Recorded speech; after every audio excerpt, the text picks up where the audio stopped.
Good morning, friends. Hope you all are fine and doing well. Let us continue Unit 6, Read 1, that is blue. The blue cross. Cross is here in this picture you can see sapphire cross, which must be precious. Here it is a story of the stealing of cross. Two main characters, third character even arrived. One is Valentine, the detective, and the second is Flambeau, the thief, notorious Namchin thief. Okay, this word you have to remember, NOTORIOUS, notorious Namchin. So પ્રખ્યાત કુખ્યાત બંને પ્રકારે વાપરી શકાય.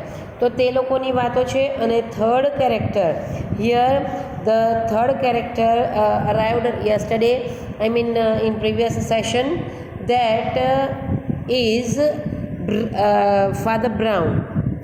Now in previous session also I told you that Father Brown is the legendary character, the popular character, the popular detective in English literature, of course. So Father Brown ને ઓળખી જાય છે એવું ફ્લેમ્બુ કહે છે. અત્યાર સુધી શું હતું, જો એક જ મિનિટની અંદર વેલેન્ટિન ડિટેક્ટિવ, ફ્લેમ્બુ થીફ. વેલેન્ટિન એ લોકોને ફોલો કરતો કરતો લંડન સુધી પહોંચી જાય છે, હિન્ટ મેળવતો કેવી સ્ટ્રેન્જ ક્લૂઝ બધા હતા. પેલું સૂપવાળા ને શુગર બાઉલમાં સોલ્ટવાળા. અને દરેક સેશનમાં હું બોલી છું એટલા માટે રિપીટ નથી કરતી. અને એ લોકોની વાત સાંભળે છે.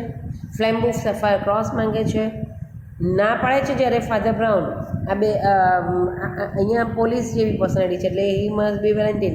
ઓકે, પણ ફાધર બ્રાઉન પાસે ફ્લેમ્બુ માંગે છે ને ના પાડે ત્યારે ફ્લેમ્બુ કહે છે કે એની અદાથી કહે છે કે I know why you will not give it to me, you won't give it to me because I have already have it in my pocket. મારી પાસે ઓલરેડી છે જ. આ તો ડુપ્લિકેટ મેં બનાવેલો હતો ને, બહુ જૂની ટ્રીક છે. ફાધર બ્રાઉન બહુ જૂની ટ્રીક છે. એટલે રીડરને અહીંયા ખબર પડે છે કે એની સાથે જે થીફ સાથની પ્રિસ્ટ બનીને થીફ તરીકે એની સાથે ફરતો હતો સેફાયર ક્રોસ સાથે, તે બીજું કોઈ નહીં પણ ફાધર બ્રાઉન હતા એવું આપણને રીડરને પણ કહેવામાં આવે છે. બરાબર. હવે old trick, Father Brown old trick એમ કહે છે ને, તો એના જવાબમાં કહે છે, હવે આપણે આગળ જોઈએ કે yes said Father Brown, yes I have heard of it before. કોના વિશે? ઓલ્ડ ટ્રીક વિશે. આ ઓલ્ડ ટ્રીક વિશે મેં પણ સાંભળ્યું જ છે એમ કરીને ફાધર બ્રાઉન કહે છે. એટલે કે very old trick, I have heard of it before. The master criminal leaned over the little rustic priest. Jo, turn it, but you then little foolish, then which word rustic. તો આ બધા શબ્દો કોને માટે વાપરે છે ફ્લેમ્બુ? પ્રિસ્ટને માટે, ફાધર બ્રાઉન જેની સાથે છે તેને માટે. બરાબર. લિટલ રસ્ટિક પ્રિસ્ટ તરફ એ સડન ઇન્ટરેસ્ટથી ફ્લેમ્બુ ઝૂકે છે.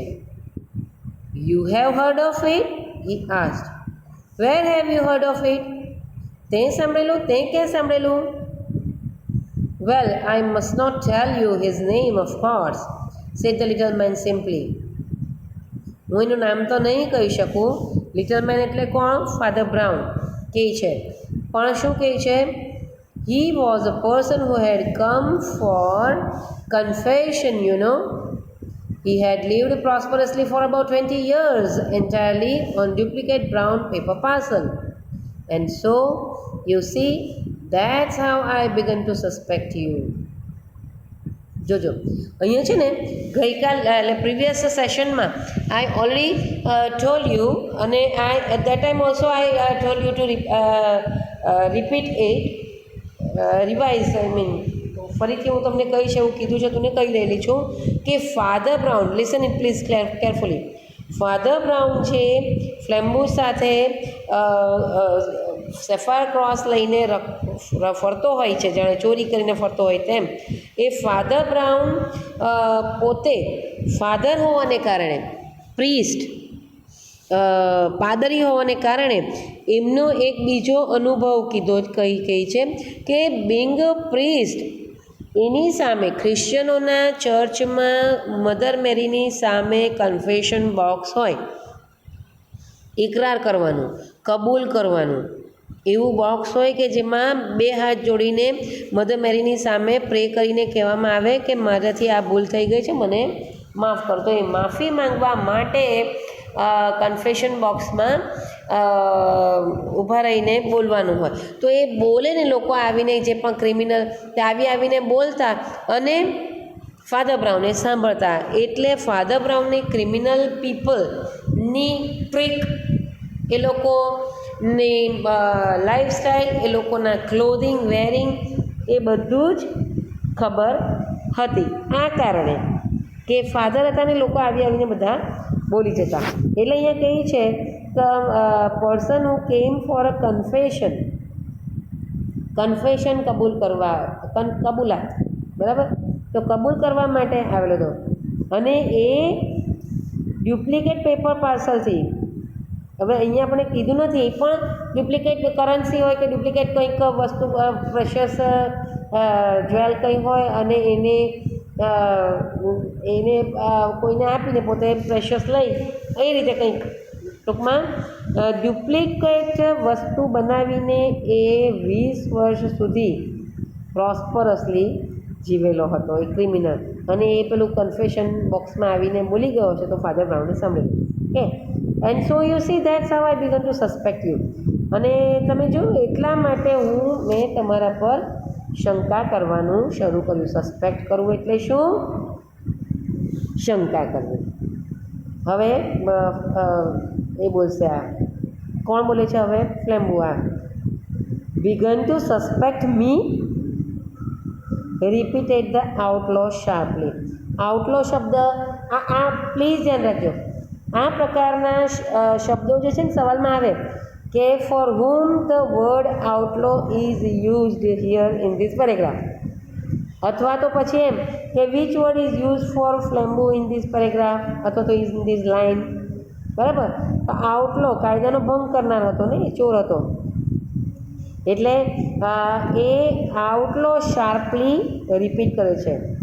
began to suspect me.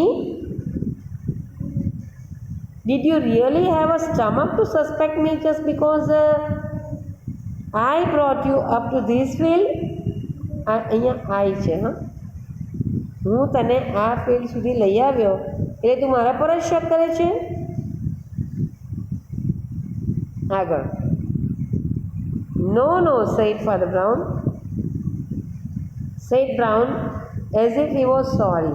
ના એમાં એવું છે ને, એમ કહીને આપણે, You see, I suspected you when we first met.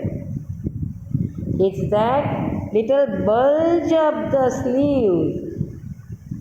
I know you people have the spiked bracelet there. જોજો, હું તને જ્યારે પહેલી વાર મળ્યો ને ત્યારથી જ તારા પર શંકા કરતો હતો, સસ્પેક્ટેડ. જ્યારે પહેલી વાર મળ્યો. કેમ? It's that little bulge up the sleeve. આ બલ્જઅપ છે ને, બલ્જઅપ એટલે થોડી ઉપસેલી હોય. સ્લીવ એટલે શું?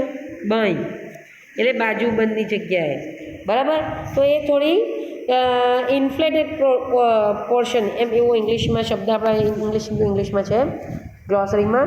તો ઇન્ફ્લેટેડ એટલે શું? બલ્જઅપ, ઉપસેલું. કોને કારણે? I know you people have the spiked bracelet there. ખીલાવાળું, સ્પાઇક એટલે ખીલાવાળું બ્રેસલેટ તમે ત્યાં પહેરો છો, તમે બધા ક્રિમિનલ ક્લાસ પીપલ. મને ખબર છે એમ કે એટલે હું તારા પર શંકા કરતો. પાછો એ કહે છે હવે પાછો ફ્લેમ્બુ બોલે છે. જો આમ ક્લિયર કરેલું હોય ને કે ફ્લેમ્બુ બોલે છે કે સે ધ બ્રાઉન તો બરાબર, તો જ્યારે ક્લિયર કર્યા વગર ચાલતું હોય કન્ટિન્યુ ત્યારે ધ્યાન રાખવાનું કે કોણ કયું વાક્ય બોલે છે, સવાલ આવી શકે છે. How in the world, cried Flambeau, did you ever hear of the spike bracelet? આ દુનિયામાં તે ક્યાં સાંભળ્યું આ સ્પાઇક બ્રેસલેટ વિશે? હા, કે એ ક્રિમિનલ લોકો એ પહેરતા હોય છે એમ કરીને. Oh once little flock you know, એક વખત કોઈક ગામડે કોઈ છોકરો હશે એમ ક્રિમિનલ જ હશે, તો તેની વાત કરી છે. સેડ ફાધર બ્રાઉન રાધર બ્લેન્કલી, થોડું જાણતા જ નથી, એકદમ બ્લેન્કલી જ કહી દીધું એને કહેવા પૂરતું. When I served in Hartlepool there were 3 of them with spiked bracelets. જ્યારે હું હર્ટલપુલમાં સર્વિસ કરતો હતો ત્યાં 3 હતા એ લોકો વિથ સ્પાઇક્ડ બ્રેસલેટ્સ. હર્ટલપુલમાં એ ફાધર તરીકે ત્યાંના ચર્ચમાં હશે તો ત્યાં કોઈ 3 ક્રિમિનલ આવ્યા હશે ને 3 ક્રિમિનલ્સને જોયું હશે તો એ સ્પાઇક્ડ બ્રેસલેટવાળા ખીલાવાળા બ્રેસલેટ બાઈમાં પહેરેલા હોય તેવા જોયા હશે એમણે. એટલે કહે છે કે મને ત્યાં ખબર પડેલી હતી. ટૂંકમાં ફાધર તરીકે, પ્રિસ્ટ તરીકે ફાધર બ્રાઉનને ક્રિમિનલ લોકોની લાઈફસ્ટાઈલ ફરીથી એક રહેણી કરી 2 કે ટ્રિક્સ બધી 3 અને એ લોકોના કપડાં વેરિંગ એનાથી એ બહુ પરિચિત હતા. So I suspect you from the first, don't you see? I made sure that the cross should go safe anyhow. A anyhow પ્રશ્નાર્થ નથી, એટલે એટલા માટે કે I suspected you from the first, શરૂઆતથી જ હું તારા પર શક કરતો જ હતો. પેલા સ્પાઇક બ્રેસલેટ તારું પહેરેલું જોયું હશે ને ત્યાંથી જ મને તારા પર ડાઉટ હતો, અને જો મને તારા પર ડાઉટ હોય તો I made sure that the cross should go safe anyhow. તને એવું નથી લાગતું, ડોન્ટ યુ સી, કે I made sure that the cross should go safe anyhow. કોઈ બી હિસાબે ક્રોસ સુરક્ષિત રહેવો જોઈએ અને પહોંચવો જોઈએ. આપણે એવું નથી કીધું પણ એક જગ્યાએ બીજી જગ્યાએ લઈ જવાનો હશે કે ખરેખર બી ચોરી કર્યો હોય કે રહેવો જોઈએ સુરક્ષિત એમ. આઈ વોચડ યુ નો, મેં તારા પર વોચ રાખી, હું તારી સાથે જ રહ્યો અને મેં તારા પર નજર રાખેલી જ હતી. I kept on observing you, you know. So at last I saw you change the parcel. આ બહુ ઇમ્પોર્ટન્ટ વાક્ય. ફાધર બ્રાઉન કહે છે કે એણે ફ્લેમ્બોએ શું કીધું કે મારી પાસે ડુપ્લિકેટ હતું, એટલે ફાધર બ્રાઉન પાસેના ઓરિજિનલને એણે લઈ અને એણે પોતાનું ડુપ્લિકેટ ફાધર બ્રાઉન ગજવામાં કે બેગમાં કે ફાધર બ્રાઉન આમ તેમ થયા હોય ત્યારે એવું આપણે બધું કીધું નથી. તો at last I saw you change parcel, તારી પાસેનું ડુપ્લિકેટ ને મારી પાસેના ઓરિજિનલ સાથેને તે એક્સચેન્જ કર્યું ને તે હું જોઈ ગયેલો હતો. Than don't you say I change them back again, તો પછી તે એ નહીં જોયું કે મેં પાછું બદલી કર્યું, તો તારું ધ્યાન જ નહીં હતું. And then I left the right one behind, અને પછી જે સાચું છે ને એને તો હું પાછળ મૂકી આવ્યો છું, એ હમણાં મારી પાસે છે જ નહીં. જો સૌથી પહેલાં ફાધર ફ્લેમ્બો ખીખી ખીખી હસીને કરીને હસી અને એણે કીધું કે મારી પાસે છે, તું ક્યાંથી આપવાનો? ફાધર બ્રાઉનને કીધું કે એ તો ડુપ્લિકેટ મેં બનાવેલો. ફાધર બ્રાઉન કે હા ડુપ્લિકેટ, મને ખબર છે ઓલ્ડ ટ્રીક. પછી કે તને કેવી રીતે ખબર? એટલે કે કન્ફેશન કરવા આવેલું હતું, સ્પાઇડ હતું એના હાથ, ત્યાંથી જ એને ડાઉટ હતો, એટલે એલર્ટ જ હતા, એણે એના પર નજર રાખી.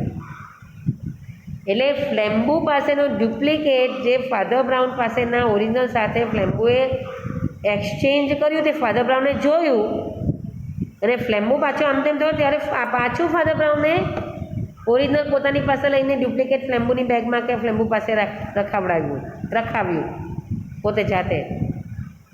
અને પછી આ ઇમ્પોર્ટન્ટ વાક્ય શું છે? And then left I left the right one behind. અને બીજું સાચું વાળું જે છે તે તો હું પાછળ મૂકી આવ્યો.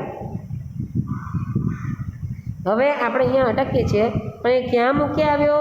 તો એ એમ કહે છે કે હું રેસ્ટોરન્ટમાં મૂકી આવ્યો લગભગ 1 મિનિટ, લેફ્ટ ઇટ બિહાઇન્ડ. હા, એ વેસ્ટમિન્સ્ટરની કોઈ રેસ્ટોરન્ટમાં મૂકી આવ્યો, સ્વીટ શોપમાં, જ્યાં એક લેડીને એને મેલ કરવા એણે કીધેલું હતું, એવું એ કહે છે. એટલે ટૂંકમાં સેફ પ્લેસ પર પહોંચાડવા માટેનું એણે છેલ્લે કામ કરેલું હોય છે. આપણે હવે ફર્ધર હજુ બીજા 2 સેશન્સ હશે મિત્રો, ઓલમોસ્ટ 4 કે 5 સેશન. પીરિયડ હોય તો બી 4 કે 5 પીરિયડ